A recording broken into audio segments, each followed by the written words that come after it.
welcome to React with Speed.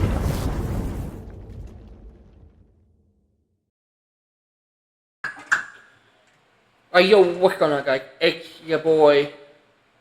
What's going on, my Lightning Legends?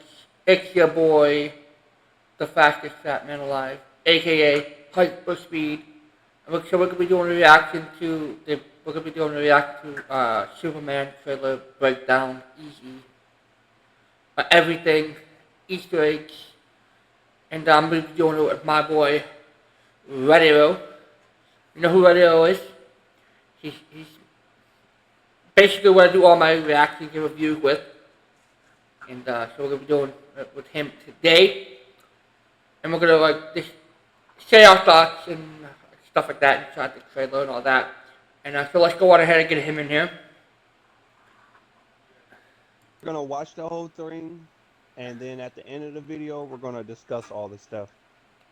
So we're gonna be talking over him, and basically talking over talking. Okay, so we're just gonna watch the video.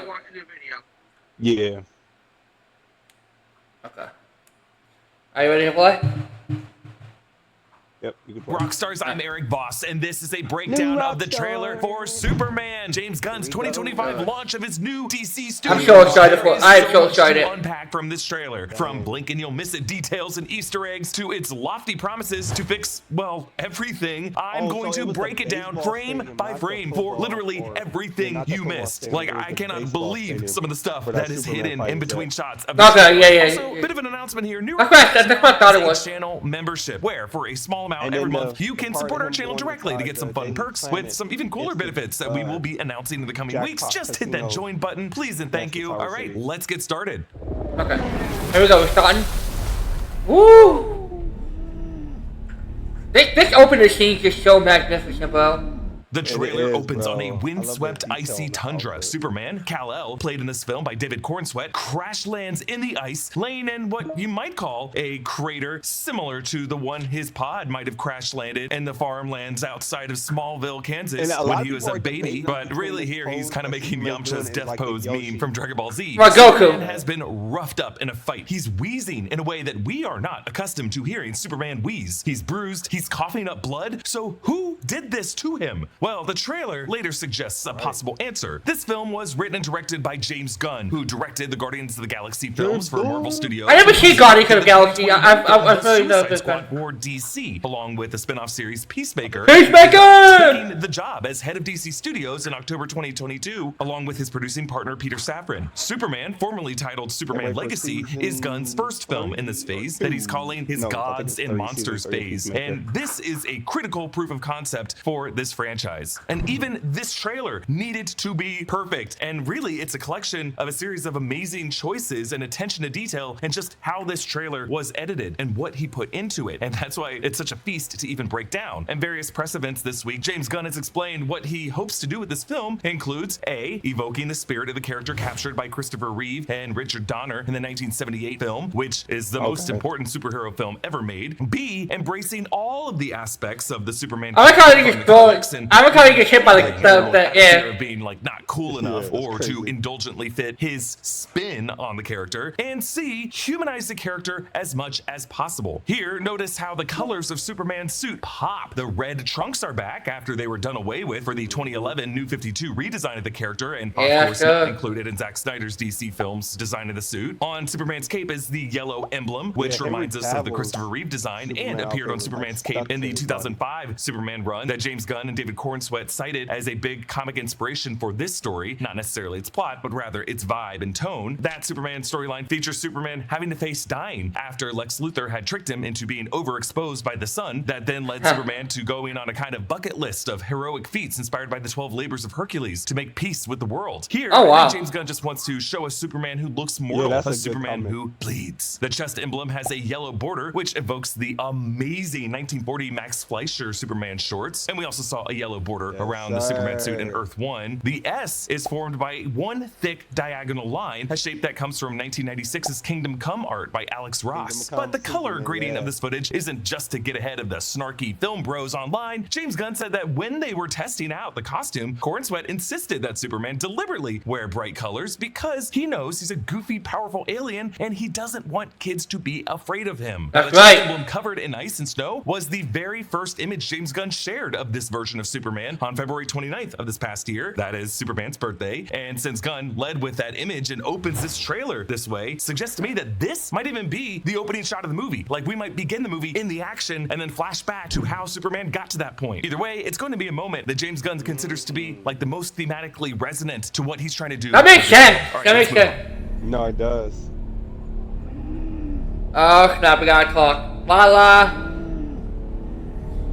But they're gonna get there. They're gonna get with that copyright. Right. All right, now we see Clark Kent awkwardly zigzagging down a crowded sidewalk, but the wheezing of Superman in the ice continues to. Yeah, that's cool. I like that though. This struggle just to breathe Earth's air, this Yeah. suffocation, this agoraphobia is something Kal-El also feels when he's in disguise as Clark. Now, we did see some overhead set video of this when they were shooting this. I wish I could have been You there, can see bro. From that angle, that Clark awkwardly I know, me goes too. against the foot traffic on the wrong side of the sidewalk. Really, this is all a performative act by Kal-El, who likely dials up this clumsiness as he gets closer to the Daily Planet office in case Lois or anyone else he knows is looking out a window or arriving at the same time as him. In my opinion, not since Christopher Reeve has a Superman actor so emphasized the bumbling physicality of the Clark Kent persona. It might just be that both Reeve and Cornsweet had training in physical comedy from Juilliard. It's not just the glasses, it's the Oh, wow, they whole both vibe, went to the Juilliard. messy hair, the ill-fitting suit, the walk, the posture, the lack of eye contact, the higher-pitched voice, the constantly bumping into things, which, think about it, requires great care by Kal-El because he has to actively think about not laying anyone out when he That is collides with true. them. That is He's true. always having to be super aware of his surroundings. And I appreciate the choice in this movie to give Clark messy but curly hair That when it's messy in this hair, moppy yeah. form, as it justifies why a single curl would be left on his forehead when he's Superman. In Clark's hand is a folded Daily Planet newspaper. Hammer something creates HA something. I was thinking maybe Ooh, is Hawk that Girl, Gorilla and then Grodd Hammer on could the be a reference to the cover? KGB linked organization. Gorilla Grodd! Actually, we get a closer look at this front page Right when there, it's read oh. by the cop in front of the Oh yeah, dear. of Baravia creates Gorilla havoc Grodd. downtown. Gorilla So Grodd, heck yeah. Baravia is likely a terrorist My boy group from Gorilla the fictional Grodd. fantasy country of Baravia, which we will be seeing in another context later in this trailer. And the front page photo, I'm pretty sure, shows a gorilla, which I'm assuming to be Gorilla Grodd, Yeah. one of the strong antagonists to the Flash. Now, why Gorilla Grodd? My boy would the be Flash. Downtown havoc related to the Bravian terrorist cell, I have no idea, but I cannot wait to see what Grodd did to scare all those poor people. This also means that there must be a Barry Allen Flash somewhere in the background of this universe. Of course there is. I think everyone's there. We're just not going to see all of them in this movie, and that's for the best. Also, I may be wrong, but at some point when he lifts his bag up, I think Clark might have two identical ID badges hanging from his bag, maybe because he's always losing one, or wanting all of his coworkers to think he's the kind of coworker who loses an ID badge all the time. Now, we see how the Daily Planet here is located beside the Wooded Duck cocktail bar, with the Wooded- Daily Planet's address being 44 Concord Street, listed above a sign for freshly handmade cupcakes, red velvet, coconut, and lemon. And of course, nice. the large Daily Planet globe lantern is hanging above. I assume this globe is also on top of the building. And we know that to get this entrance, they use part of a casino in downtown Cleveland. Oh, wow. Back in the snow, Superman Yeah. spits up blood, and his bright blue eyes Jack's look Casino. up toward the horizon. Okay, the glowing blue 3D block text with a little glimmer appears over a star-covered outer space backdrop, recalling the 1978 Superman the Movie poster. This movie had the incredible tagline of "You will believe a man can fly." Now, this movie has a tagline of "Look up," which I also Look think is up! really good. Look The up. music in this trailer was composed by James Gunn's longtime composer partner John Murphy, who uses leitmotifs of John Williams' iconic score from the 1978 film. This is Williams' main Superman anthem, played with an echoey electric guitar. Now, normally John Williams' anthem is in C major, but Murphy puts it in D major here. For what it's worth, Defying Gravity from Wicked is in D flat major, and there is a lot of music theory I could get into here, but I think John Murphy put this in D major because it is the same key key as Harold Faltermeyer's similar electric guitar solo Top Gun anthem. The Top Gun vibes Oh, nice. everywhere here because Okay. James Gunn isn't trying to make this movie as a hit for people who know and love Superman. He wants everyone to show up for this movie. I'm gonna be there for sure. $1 billion.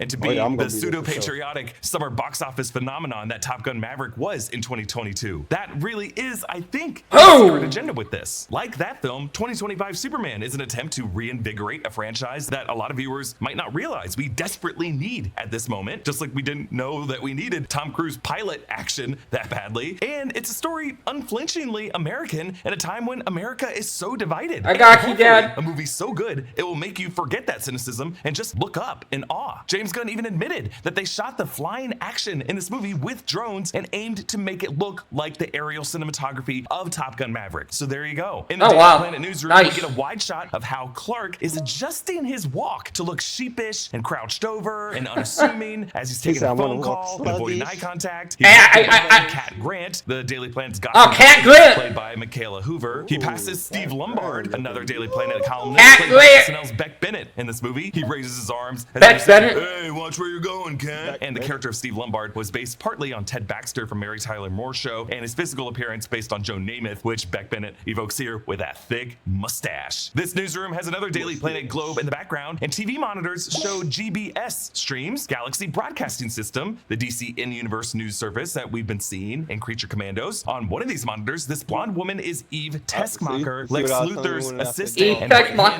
lady, played by Sarah Sampaio in this movie, probably defending Lex's action on cable Miss news and doing that thing Teskmacher. where they just talk really loud and talk over the interviewer, and the guy I represent never does anything wrong ever, and you're the wrong one. And then actually on the monitor on the far right, that might be Wendell Pierce as Daily Planet editor-in-chief Perry White. I think Perry Okay. might actually be in this newsroom as well, in the brown suit in the far Heck background yeah. with his back turned to us. We also know that actor Christopher McDonald will be playing another Daily Planet columnist, Ron Troop. Rachel Brosnahan plays Lois Lane in this film. She's got the same Oh, copy of that she newspaper with definitely a looks Daily like a Planet good Lois. mug. The TV Oh, station yeah. behind her has a GBS definitely Chiron like reading a good towns Lois. flooded. Oh, yeah, extreme 100%. weather. We also can spot Jimmy Olsen, played by Skylar Gazondo in this Jimmy film. In the Olsen! foreground, Clark ducks his Oh, face away from shit. Lois He as he goes definitely to his looks like a desk. Jimmy. Now, based on the clock in the background, it looks like it's around 10:50 a.m., which is pretty late in the morning for a newspaper office for a reporter clocking in. But, you know, he's probably late from saving someone, and he's just avoiding eye contact. And Lois is onto him. Lois, I know, As he turns back to I got you. Lois, the I'm walls of the on newsroom you, have man. I know you. art on the left depicting, it looks like a linotype printing press. On the right, showing an old-timey living room radio, like we saw in the Christmas Story, and then the dawn of American television. So it seems like the Daily Planet has this art to show the evolution of the way the public gets their news. I'm sure if you round the corner, you'll find a mural depicting Twitter, and then beyond that, a wall that's just on fire. Clark turns Oh. around and briefly makes eye contact with Lois, but he tries to play it cool as he's really just looking past her suddenly to make it look like, oh, I was just looking up out the window. Thank you to BetterHelp for sponsoring this video. Uh. December has got everybody thinking of gifts. The best Get gifts your are the gifts ad, that brother. keep on giving. Yeah, I am. Improve your life, not I'm skipping past it. Don't you worry about it. There we go. Mata. Which makes me think that in this continuity, it could be that name? Ma Kent is the one who dies instead. Pruitt Taylor Vince is also just a pretty inspired choice for Pa Kent. He's nothing against like Kevin Costner and his whole Field of Dreams Midwestern corn farmer vibe, but Pruitt Taylor Vince, I think, is someone you could actually imagine as a true Kansas farmer in 2024. Like, this house is not the classic movie farm with a big barn right next to it. That's not how farms look nowadays. This is how they look. All right, let's get to crypto. Crypto! Home. Take me home. Take me home, boy. Okay, so a wounded Superman whistles, and whistling would be hard to do if he's coughing up blood from what's probably a punctured lung, and then Crypto comes bounding in. So Crypto, Oh. aka the Superdog, first appeared as a companion to Superboy in Adventure Comics number 210 in March 1955. The planet Krypton has a parallel evolution, resulting in things like dogs and cats and birds and simians evolving in their own way on that planet, parallel to ours. hell? And They got their Crypto own was a Jurassic Kansas World. Aw, companion look to at baby- Tom Kal-El look on his baby, home planet baby. Krypton. Superman. Jor-El sit Huh?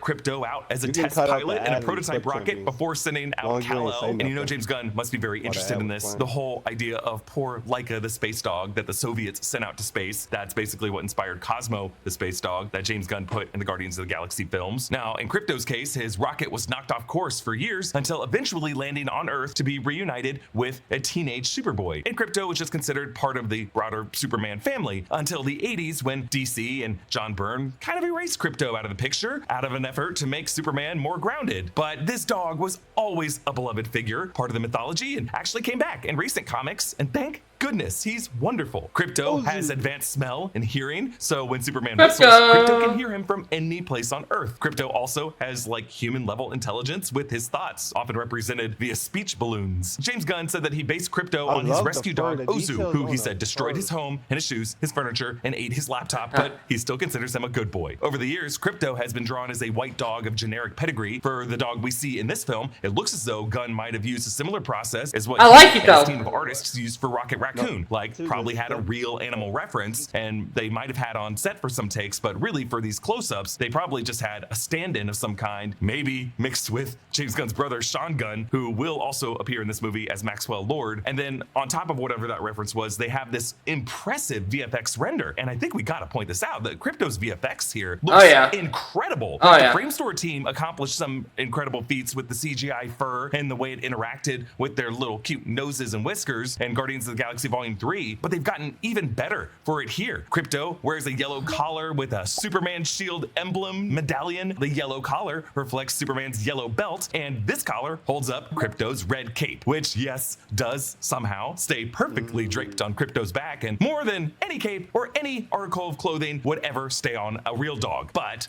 think about this. A, Crypto was running very fast through icy snow, and that icy air probably froze that cape stiff in this position. And B, Kryptonian fabric probably just defies gravity in unusual ways on Earth. And C, this is a movie, and it just looks fun. Also, Crypto Take Me Home is really like the one spoken sentence of this trailer. And there is a meta layer of meaning to this. Crypto is a Superman character that we have not seen enough, because past filmmakers might have thought that he's too goofy or too silly to be in the super family in a movie, and it's just not true. Crypto is the hero we didn't know that we needed, and he's gonna be what delivers this cathartic homecoming for the character. So here, Superman saves this girl from these explosive I'm just watching it, looking at what he can. Kaiju. This is probably the same axolotl looking one who breathes fire a bit later. The perfect timing of Superman's catch is awesome. I have no idea, man. Fast, he blows away the little pieces of debris that were about to hit that girl's legs, and he smartly tucks her head down. Many have compared this to the amazing frame from Action Comics number 1000 in 2018 by Peter Tomasi and Patrick Gleason, when Superman saves an unsuspecting kid on train tracks by stopping a train mere feet away from him, saying, "I liked it. The pure simplicity of it all. Men and women and children in need of saving by someone who had to be more powerful than a locomotive at the right moment. But I had to keep reminding myself that it was an illusion, a heroic trap made to appeal to the core of my soul." Actually, speaking of stopping trains, locals around the Cleveland area found a set piece Daily Planet newspaper dispenser with a front page reporting Superman stopping a runaway train. Headline: Superman stops MTA rail from running off the tracks. The photo credit, if you look closely, is Jimmy Olsen, and the article is written by Clark Kent himself. The article actually reads, "Metropolis hero Superman blazed to the front of the runaway train. In an impressive display of superhuman strength and bravery, Superman slowed the train to a halt." And this girl wears a plaid jumper and high knee socks that just reflects some of the costume design that we see on other Metropolis residents in this movie. Yes, they do have smartphones, so it's like the modern era, but they also reflect like a late 50s, early 60s wardrobe style that just feels like a throwback to the Silver Age. This rescue happens outside the Metropolis Meteors baseball park, which they shot at the Guardians Progressive Field. The Metropolis Meteors have in the comics been the name of the city's baseball team, but also the name of the football team at some point. Like Steve Lombard played football on the Meteors, the other team. And of course, the name Meteor reference to the mysterious meteor that crashed outside the nearby farm town of Smallville. Outside the park here, there is a street sign, Ross Avenue, and various photos of the Cleveland area over the summer. Fans did spot the production named all the streets after DC Comics writers and artists. And Alex Ross might be one of the most important. He was the artist behind Kingdom Come, whose version of Superman inspired the design of the emblem in this film. We get our first shot of Nicholas Hoult as Lex Luthor in this film, watching Superman or some other flying hero zip past the building. It looks like Metropolis has a space needle, and we get a shot of Luthor Corp towers with the bridge extending across, making me think we might be getting like the twin skyscrapers that are in the double L shape that we've seen in the comics. Note that it's not LexCorp yet, but rather Luthor Corp, which may remind you of the earlier seasons of Smallville when it was still the company of Lex's father. This suggests that someone younger Lex who might not yet fully be trusted by the shareholders of the company to make the company just a pure reflection of his egomania. Actually, if you look closely at this Luthor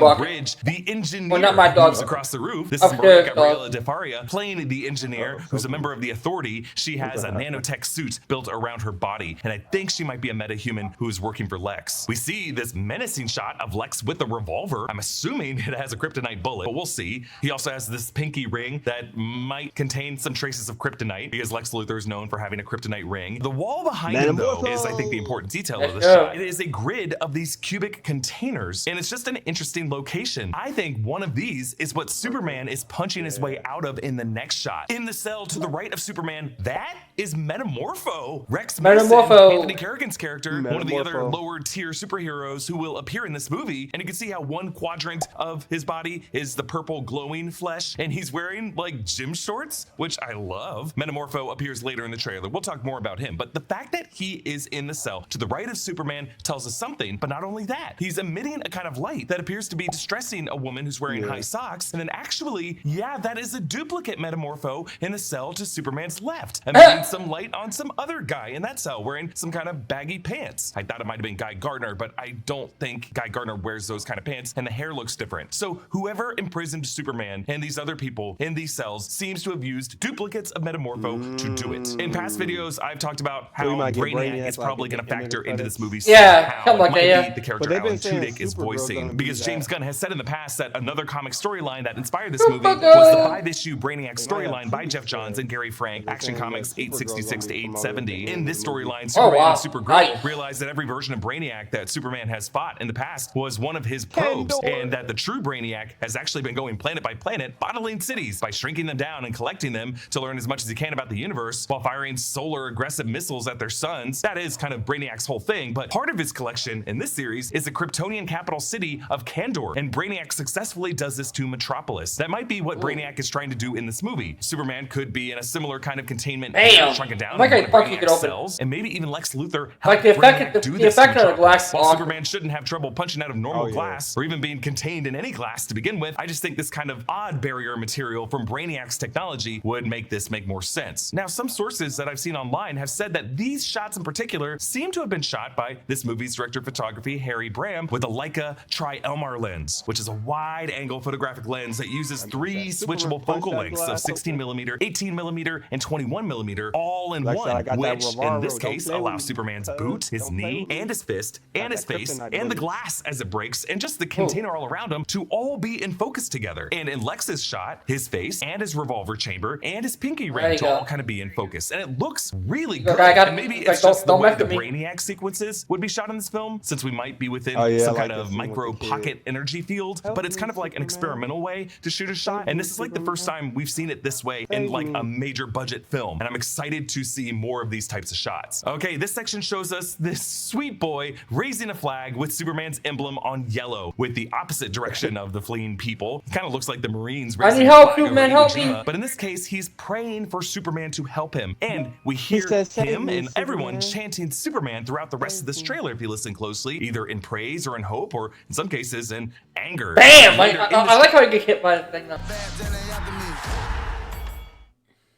Trailer, we see this boy on the news, and it seems like this is either Baravia or a country bordering Baravia. Baravia is a fictional country in the DC universe, a part of an Eastern European monarchy in the Alps, but here I'm wondering if Baravia might be relocated somewhere else on the globe. Maybe the Middle East, maybe Southwest Asia, just based on the terrain and some of the women wearing headscarves. Back in Metropolis, Superman, now with a suit all scorched up, walks through these protesters, one of whom throws a heavy can from his grocery bag at his head, and it bounces off. Now, Superman does flinch or just blink a little bit, but I think he's just surprised to feel anything hitting his head, and I think he's really flinching out of worry that it will hit someone else now. Either way, Superman does not respond, and he enters the building. So my theory in our live stream Q&A was that Baravia could be in a worldly conflict that is just too complicated, too rooted in multiple generations of bitter history with religious and ethnic strife for Superman to be able to solve just with his powers alone. And since Superman wouldn't be able to quick fix whatever humanitarian crisis is happening in place places like this part of the world, sympathetic protesters back home might still hold him responsible for not doing enough. Like shows like The Boys on Amazon Prime Video have explored the whole idea of what if a Superman-like figure was deployed to hotspots in the Middle East, and the 2008 Iron Man addressed that kind of what if hypothetical as well. Yeah, sure. But I think James Gunn is now trying to reclaim the conversation for a figure like Superman who actually has to restrain himself and recognize that some problems on Earth are just too big for him to solve. Now, whereas Homelander murdered a protester who threw a heavy can at his son Ryan, Superman just kind of has to take a hit. And again, after it bounces off his head, that heavy can could hit some nearby kid. I'm reminded of the George Reeves Superman incident that was depicted in that incredible scene in the Ben Affleck movie Hollywoodland, where a kid brought a real gun to a live performance, hoping to test it on Superman, thinking that he's invincible. And George Reeves had to defuse this terrifying scenario while maintaining his facade as Superman by warning the kid what could happen if that bullet deflected off of him and might hit someone else. Now, Superman goes into this lobby of Stag Industries. Stag Enterprises or Stag Industries is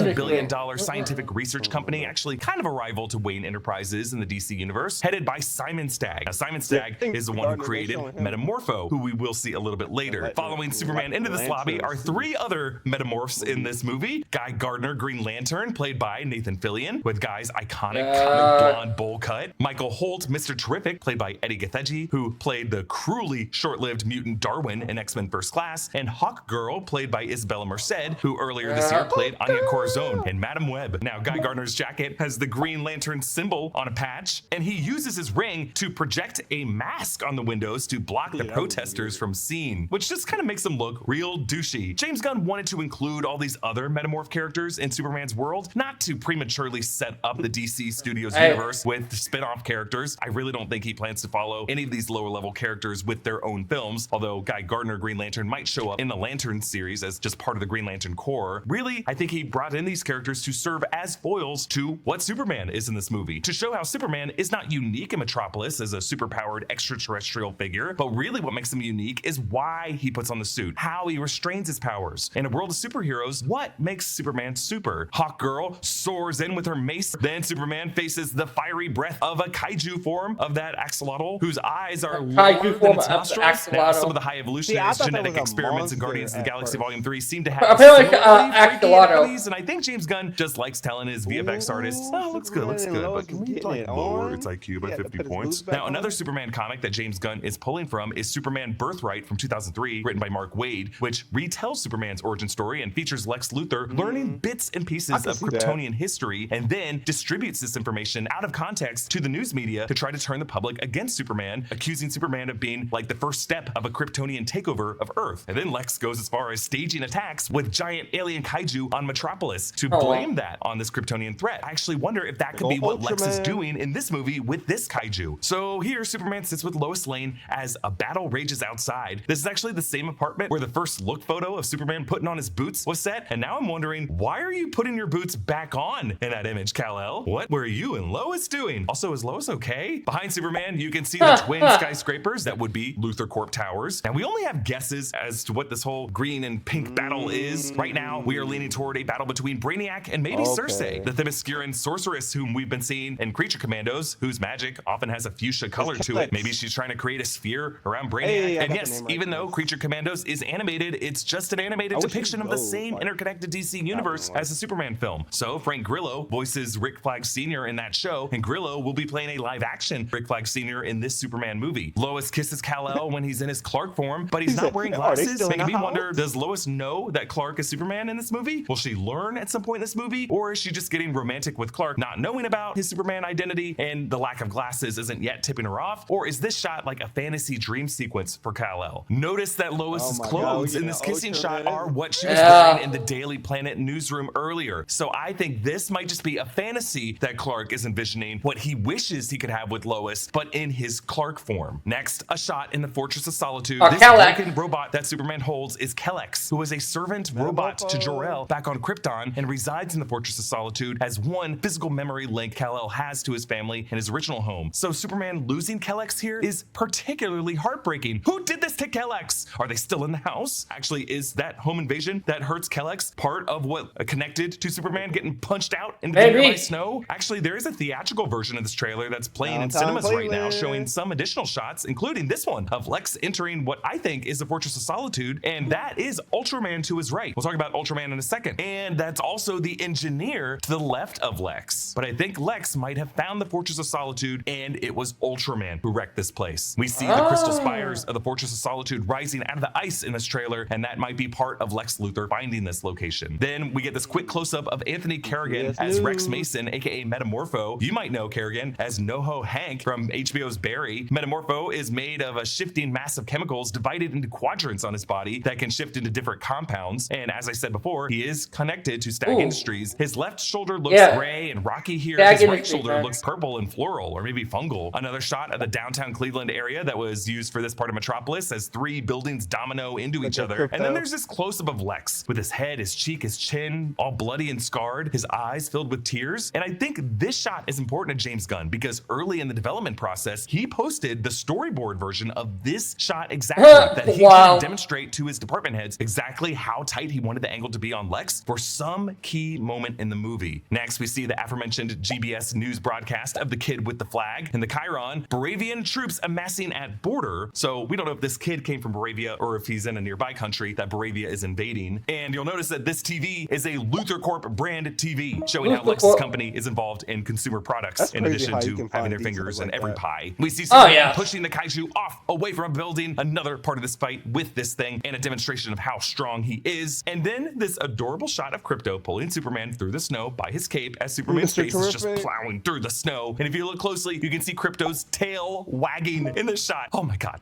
Okay, the final section opens with this dark armored figure punching through a wall. This is Ultraman. Ultraman is a Superman counterpart known for a U sigil on his chest. As an opposite to Superman, he is powered by kryptonite. Ultraman tackles Superman into the grass of the Metropolis Meteors baseball field. Actually, on the upper levels are names of various players or just like Hall of Famers from the team. One of them is Petrota, which I think could be for Drew Petrota, who according to IMDb is an art department prop master who isn't yet credited for Superman. But hey, look at that. Worked on James Gunn's The Suicide Squad in 2021, so I'm betting he worked on this movie as well. There are a bunch of other names on signs, but I couldn't make them out. But along the field fence line, there is a banner for Metropolis Waste Management. We get this trailer's best shot of Mr. Terrific in close-up. Michael Holt, Mr. Terrific, is known for just being kind of a brilliant jack of all trades, an engineer, a man with natural aptitudes for having natural aptitudes, and visually iconic for the T on his face, a jacket that reads fair play on the sleeve. I appreciate, though, here how the T is not like just painted on his face, but kind of raised off his face a little bit, like maybe part of a mask that just perfectly clings to the shape of his nose and mouth. But there might be more to it based on that. Like it could be a mask that extends or provides some specific protection or something that kind of has some neural link with his skin. In addition to having a very cool ship, he's followed by these T-Sphere drones, which protect himself, and that looks like Lois Lane with the shield as they're fired upon by these soldiers in green and purple armor. These, I'm pretty sure, are Lex bots. It's not clear if they are robots or guys in suits. Lex bots have taken both forms in various media, and there was a time when Lex wore green and purple armor when he was armored up to fight Superman. We just know that this whole site is Luthor Corp related because you can see LC on the barrels by the tents for Luthor Corp. And then this stunning shot of Superman twirling and floating upward with Lois as they kiss. And then finally, Superman pushes through the fire from the kaiju and blasts upward toward the sun. I just love that little detail of him puffing through the lower smoke or cloud layer and then suddenly accelerating into the sunlight now that he has more direct exposure from it. As we lose sight of him, he's flying up there just to recharge, to heal. And I think there's an implicit invitation to us to look up with this shot. The trailer ends with Lois and Superman looking out the window at the battle, similar to the final shot of Fight Club, and Lois grabbing his wrist and then pulling him in, not for a kiss, but just a supportive hug. The trailer ends not by cutting the title, but to the release date, July 11th, and then the studio logo for DC Studios. So we do not get the Superman title at the end of this trailer. And I think there's something classy about that because we don't need to be told who this is. He's one of the most iconic figures of media. But what's cool is you don't even notice it because really his name has been on our breath this whole trailer. Now, one person who does not appear in this trailer is Millie Alcock, who has been cast as Supergirl, Kara Zor-El, Superman's cousin. The Supergirl movie is coming in 2026 and will start shooting in just a few weeks in January. James Gunn nearly confirmed that she will appear in this movie at a press event, saying that he showed this trailer to some actress who has not been explicitly announced for this movie, and that that actress cried, and we're all pretty sure that that mystery actress is Millie Alcock. I don't think her role will be huge in this movie, and James Gunn has said that there will be sort of a post-credit scene to this movie, but not one that is load-bearing to the future of the universe. I think she will just appear in some scene during the movie's runtime. All right, that's everything I found in this amazing trailer for Superman. I'm so excited for this film. We reacted to this trailer in another video and just kind of gave us our first. Okay. So what do you think? I mean, there's a lot of interesting stuff in this movie, you know. So it's the more you watch it, the more hype you get for it. Mm-hmm. Especially knowing that they're talking about having Supergirl be at the end credits. I guess James Gunn said that apparently it's going to be an end credit, but kinda is, kinda ain't. Yeah, it's gonna be like a little. Glimpse of her. Yeah. So that means after the movie, you guys stay there and watch the credits. You can't get up and walk away. You know, so you have to stay there and watch the end credits. So we're gonna get a small glimpse of Supergirl. So they're gonna start filming the movie in January. Ooh, I wonder if they're gonna do it downtown. If they do it downtown, we definitely gotta go. Oh yeah, man, I'm hoping. That would be that they would have to do, like, it would make sense for them to do it since they already did Superman down here. They gotta do it. It would make sense. I mean, we definitely gotta go. We definitely gotta go. For the press conference, when they do all that and they start promoting it, I hope that they come down here to do autograph signings and promote the movie at Tower City, since they took it. And then we got the engineer that's going to be in another movie. Yeah, sure. We got Guy Gardner, who's going to be in Lanterns. Oh yeah, Hawkgirl, Mr. Terrific. Yeah, dude. Metamorpho. It's getting hype. Ultraman. It's getting hype, bro. It's getting hype. Versus Rio. It's getting hype. I can't wait for this, man. I can't wait.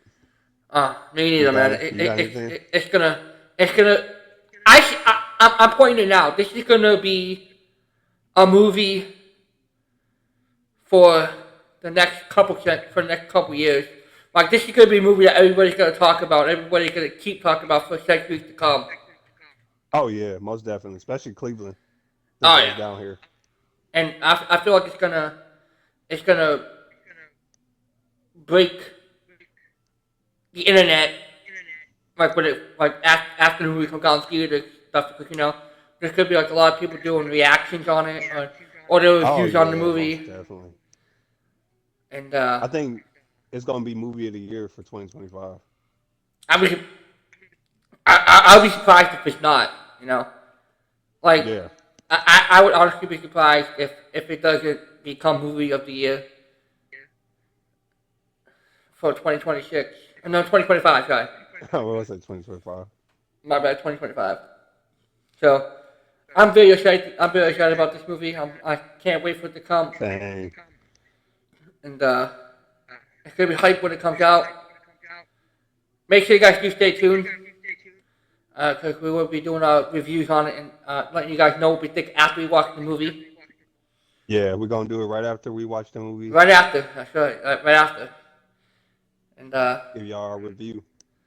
Let us know, let you guys know what we thought about it. And hopefully it's good views, not bad views, but I'm pretty sure it's gonna be good views.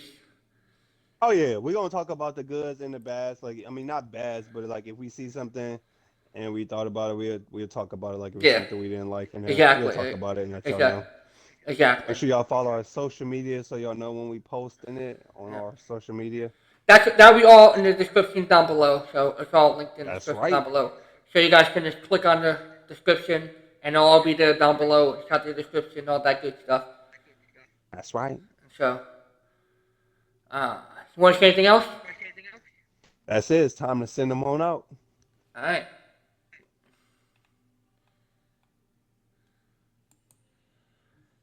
All right, guys.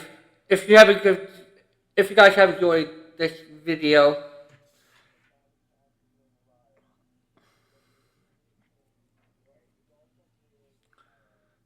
yeah. Anyway, like I said, if you guys have enjoyed this video, make sure you guys hit that like button, hit that subscribe button down below.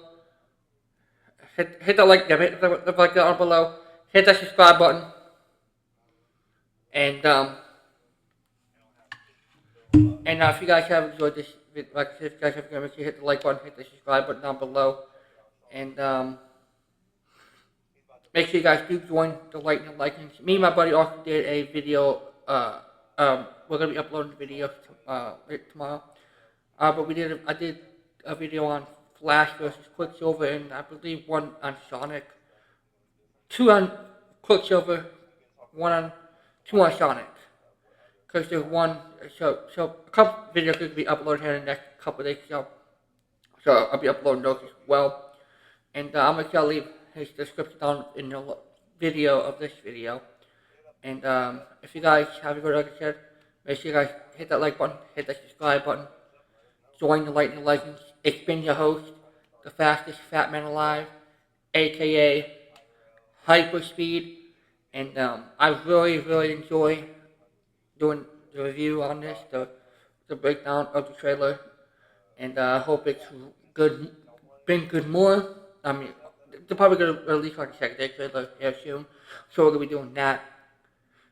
And as soon as they release the second trailer, we'll definitely be doing the second trailer as well. I know I've rambled on a little more, but let me know what you guys.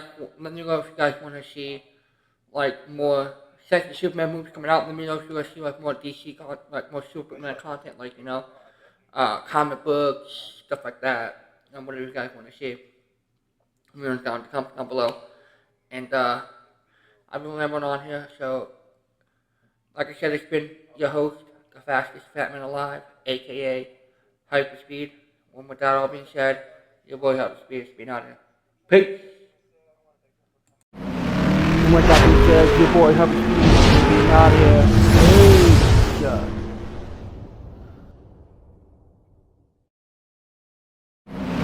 And with that being said, your boy Hyperspeed is being out here. Peace.